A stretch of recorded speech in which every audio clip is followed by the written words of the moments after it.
I grew up, fucking screw up. Got introduced to the game, got an ounce and fucking blew up. Chopping rock over night. The nigga Biggie Small trying to turn into the Black Frank White. We had to grow dreads to change our description. 2 cops is on the milk box missing. Shows they told you know they got stepped on. A fist full of bullets, a chest full of Teflon. Run from the police, picture that. Nigga, I'm too fat. I fuck around and catch an asthma attack. That's why I bust back. It don't faze me. When he drop, take his clock and I'm crazy. Celebrate my escape, stole a clock, bust some weight. Like back, I got some money in the bank. When he drop, take his clock and I'm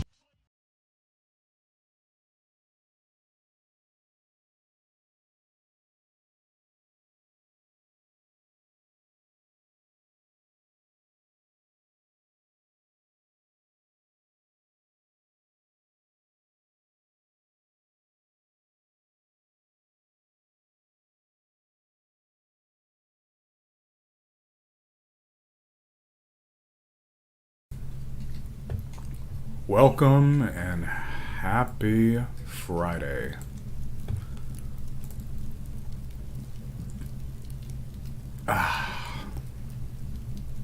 This was a long time coming.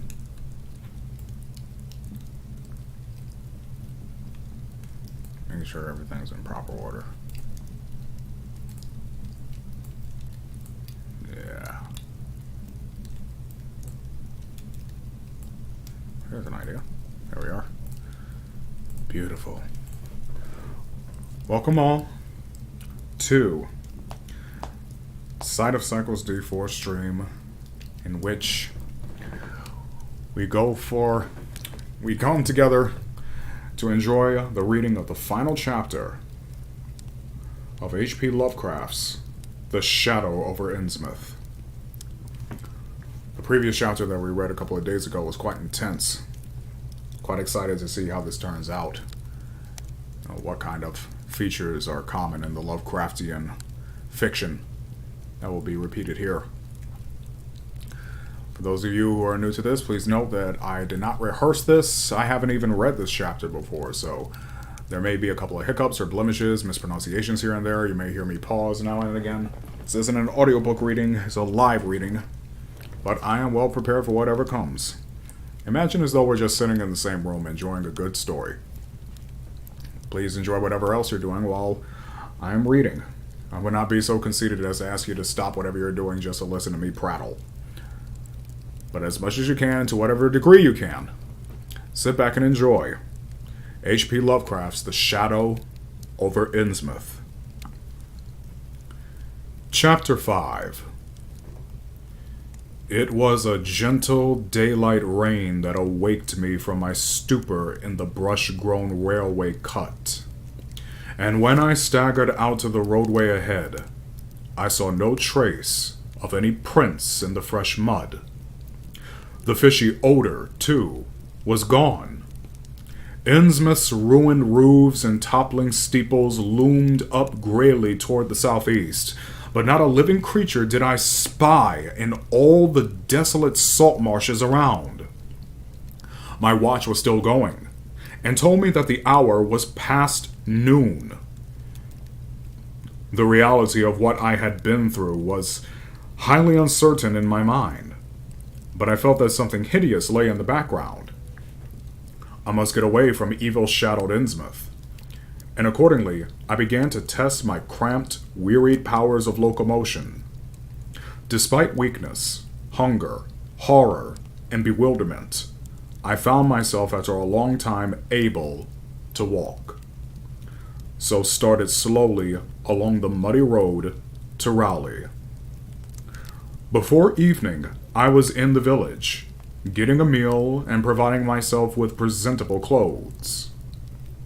I caught the night train to Arkham, and the next day talked long and earnestly with government officials there, a process I later repeated in Boston. With the main result of these colloquies, the public is now familiar, and I wish, for normality's sake, there were nothing more to tell. Perhaps it is madness that is overtaking me, and yet perhaps a greater horror, or a greater marvel, is reaching out.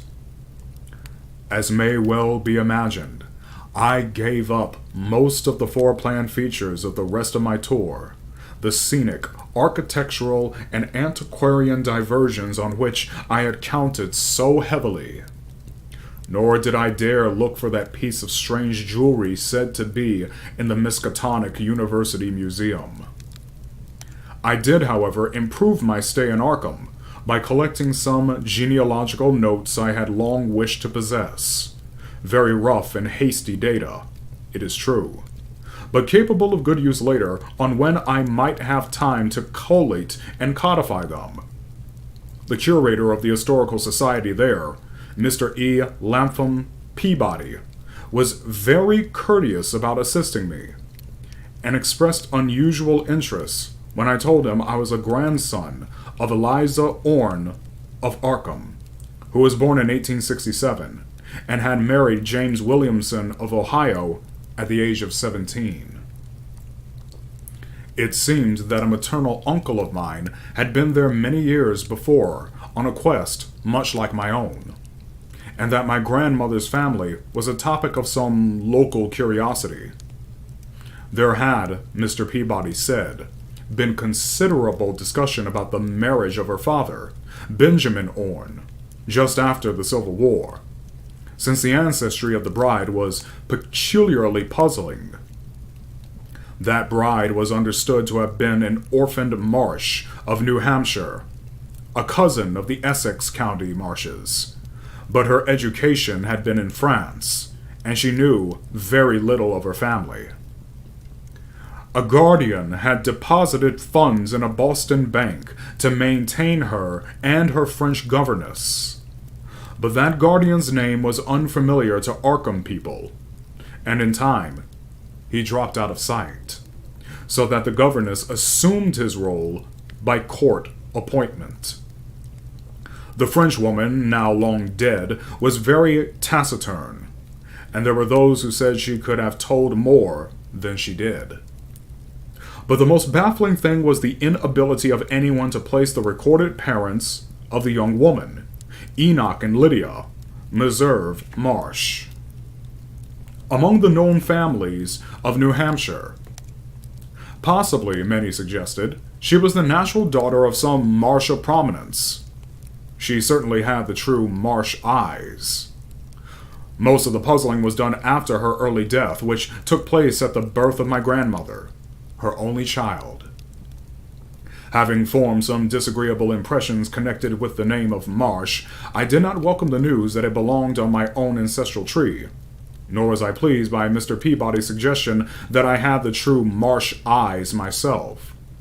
However, I was grateful for data which I knew would prove valuable, and took copious notes and lists of book references regarding the well-documented Orne family. I went directly home to Toledo from Boston, and later spent a month at Maumee recuperating from my ordeal. In September, I entered Oberlin for my final year, and from then till the next June was busy with studies and other wholesome activities, reminded of the bygone terror only by occasional official visits from government men in connection with the campaign which my pleas and evidence had started. Around the middle of July, just a year after the Innsmouth experience, I spent a week with my late mother's family in Cleveland, checking some of my new genealogical data with the various notes, traditions, and bits of heirloom material in existence there, and seeing what kind of connected chart I could construct. I did not exactly relish the task, for the atmosphere of the Williamson home had always depressed me. There was a strain of morbidity there, and my mother had never encouraged my visiting her parents as a child, although she always welcomed her father when he came to Toledo. My Arkham-born grandmother had seemed strange and almost terrifying to me, and I do not think I grieved when she disappeared. I was 8 years old then, and it was said that she had wandered off in grief after the suicide of my Uncle Douglas, her eldest son.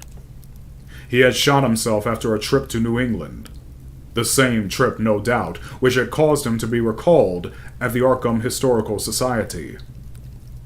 This uncle had resembled her, and I had never liked him either. Something about the staring, unwinking expression of both of them had given me a vague, unaccountable uneasiness. My mother and Uncle Walter had not looked like that. They were like their father, though poor little cousin Lawrence, Walter's son, had been an almost perfect duplicate of his grandmother before his condition took him to the permanent seclusion of a sanitarium at Canton. I had not seen him in 4 years, but my uncle once implied that his state, both mental and physical, was very bad. This worry had probably been a major cause of his mother's death 2 years before. My grandfather and his widowed son Walter now comprised the Cleveland household, but the memory of older times hung thickly over it. I still disliked the place, and tried to get my researches done as quickly as possible. Williamson records and traditions were supplied in abundance by my grandfather, though for Orne material I had to depend on my Uncle Walter, who put in my disposal the contents of all his files, including notes, letters, cuttings, heirlooms, photographs, and miniatures. I was in going over the letters and pictures on the Orne side that I began to acquire a kind of terror of my own ancestry. As I have said, my grandmother and Uncle Douglas had always disturbed me. Now, years after their passing, I gazed at their pictured faces with a measurably heightened feeling of repulsion and alienation. I could not at first understand the change, but gradually, a horrible sort of comparison began to obtrude itself on my unconscious mind, despite the steady refusal of my consciousness to admit even the least suspicion of it. It was clear that the typical expression of these faces now suggested something it had not suggested before. Something which would bring stark panic if thought too openly of. Something which would bring stark panic if too openly thought of. It's a very unusual sentence structure. But the worst shock came when my uncle showed me the ornate jewelry in a downtown safe deposit vault. Some of the items were delicate and inspiring enough, but there was one box of strange old pieces descended from my mysterious great-grandmother which my uncle was almost reluctant to produce. They were, he said, of very grotesque and almost repulsive design, and had never, to his knowledge, been publicly worn, though my grandmother used to enjoy looking at them. Vague legends of bad luck clustered around them, and my great-grandmother's French governess had said they ought not to be worn in New England, though it would be quite safe to wear them in Europe. As my uncle began slowly and grudgingly to unwrap the things, he urged me not to be shocked by the strangeness and frequent hideousness of the designs. Artists and archaeologists who had seen them pronounced the workmanship superlatively and exotically exquisite, though no one seemed able to define their exact material or assign them to any specific art tradition. There were 2 armlets, a tiara, and a kind of pectoral, the latter having in high relief certain figures of almost unbearable extravagance. During this description, I had kept a tight rein on my emotions, but my face must have betrayed my mounting fears. My uncle looked concerned and paused in his unwrapping to study my countenance. I motioned to him to continue, which he did with renewed signs of reluctance. He seemed to expect some demonstration when the first piece, the tiara, became visible, but I doubt if he expected quite what actually happened. I did not expect it either, for I thought I was thoroughly forewarned regarding what the jewelry would turn out to be. What I did was to faint silently away, just as I had done in that Breer-choked railway cut a year before. From that day on, my life has been a nightmare of brooding and apprehension, nor do I know how much is hideous truth and how much madness. My great-grandmother had been a Marsh of unknown source whose husband lived in Arkham. And did not old Zadok say that the daughter of Obed Marsh by a monstrous mother was married to an Arkham man through a trick? What was it the ancient Topper had muttered about the likeness of my eyes to Captain Obed's? In Arkham, too, the curator had told me I had the true Marsh eyes. Was Obed Marsh my own great-great-grandfather? Who or what, then, was my great-great-grandmother? But perhaps this was all madness. Those whitish gold ornaments might easily have been bought from some Innsmouth sailor by the father of my great-grandmother, whoever he was. And that look in the staring-eyed faces of my grandmother and self-slain uncle might be sheer fancy on my part. Sheer fancy, bolstered up by the Innsmouth shadow which had so darkly colored my imagination. But why had my uncle killed himself after an ancestral quest in New England? For more than 2 years, I fought off these reflections with partial success. My father secured me a place in an insurance office, and I buried myself in routine as deeply as possible. In the winter of 1930 to 1931, however, the dreams began. They were very sparse and insidious at first, but increased in frequency and vividness as the weeks went by. Great watery spaces opened out before me, and I seemed to wander through titanic sunken porticos and labyrinths of weedy cyclopean walls, with grotesque fishes as my companions. Then, the other shapes began to appear, filling me with nameless horror the moment I awoke. But during the dreams, they did not horrify me at all. I was one with them, wearing their unhuman trappings, treading their aqueous ways, and praying monstrously at their evil sea-bottom temples. There was much more than I could remember, but even what I did remember each morning would be enough to stamp me as a madman or a genius, if ever I dared write it down. Some frightful influence, I felt, was seeking gradually to drag me out of the sane world of wholesome life into unnameable abysses of blackness and alienage. And the process told heavily on me. My health and appearance grew steadily worse, till finally I was forced to give up my position and adopt the static, secluded life of an invalid. Some odd nervous affliction had me in its grip, and I found myself at times almost unable to shut my eyes. It was then that I began to study the mirror with mounting alarm. The slow ravages of disease are not pleasant to watch, but in my case, there was something subtler and more puzzling in the background. My father seemed to notice it too, for he began looking at me curiously and almost affrightedly. What was taking place in me? Could it be that I was coming to resemble my grandmother and Uncle Douglas? One night, I had a frightful dream in which I met my grandmother under the sea. She lived in a phosphorescent palace of many terraces, with gardens of strange leprous corals and grotesque brachiate efflorescences, and welcomed me with a warmth that may have been sardonic. She had changed, as those who take to the water change, and told me she had never died.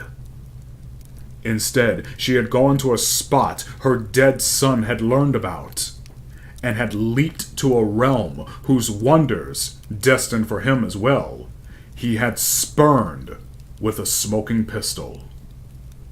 This was to be my realm too. I could not escape it. I would never die, but would live with those who had lived since before man ever walked the earth. I met also that which had been her grandmother for 80,000 years. Thalyi had lived in Yalnithli, and thither she had gone back after Obed Marsh was dead. Yanthli was not destroyed when the upper earth men shot death into the sea. It was hurt, but not destroyed. The deep ones could never be destroyed, even though the Paleogean magic of the forgotten old ones might sometimes check them. For the present, they would rest. But someday, if they remembered, they would rise again, for the tribute great Cthulhu craved. It would be a city greater than Innsmouth next time. They had planned to spread, and had brought up that which would help them. But now they must wait once more. For bringing the upper earth men's death, I must do a penance. But that would not be heavy. This was the dream in which I saw a Shoggoth for the first time, and the sight set me awake in a frenzy of screaming. That morning, the mirror definitely told me I had acquired the Innsmouth look. So far, I have not shot myself as my Uncle Douglas did. I bought an automatic and almost took the step, but certain dreams deterred me. The tense extremes of horror are lessening, and I feel queerly drawn toward the unknown sea deeps instead of fearing them. I hear and do strange things in sleep, and awake with a kind of exultation instead of terror. I do not believe I need to wait for the full change, as most have waited. If I did, my father would probably shut me up in a sanitarium as my poor little cousin is shut up. Stupendous and unheard of splendors await me below. And I shall seek them soon. Larilia, Cthulhu Fatan, Gra, Gra. No, I shall not shoot myself.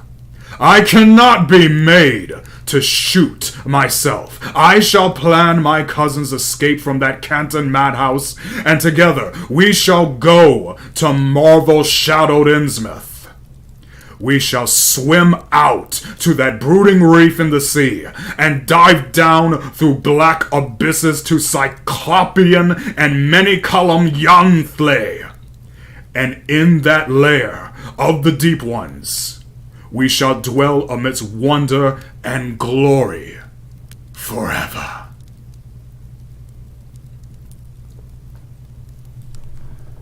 That, friends, is the end of H.P. Lovecraft's The Shadow over Innsmouth. I hope you all enjoyed this live reading, as much as I did. Lord knows what I'll read next. Maybe I'll reach out to some of my friends if they have some other spooky, scary tales that they'd like me to do a live reading of. Maybe it's from Lovecraft, maybe from something else. I have a few ideas, but I'll consult and ask around and let you know what I come up with. In the meantime, I thank you for sticking around if you have. Thank you for checking out my Twitch channel. Please subscribe if you haven't yet. Leave a comment if you would. Always like to hear from you guys. It really helps me grow. I'm trying to make affiliate here, and this is just one step on that road.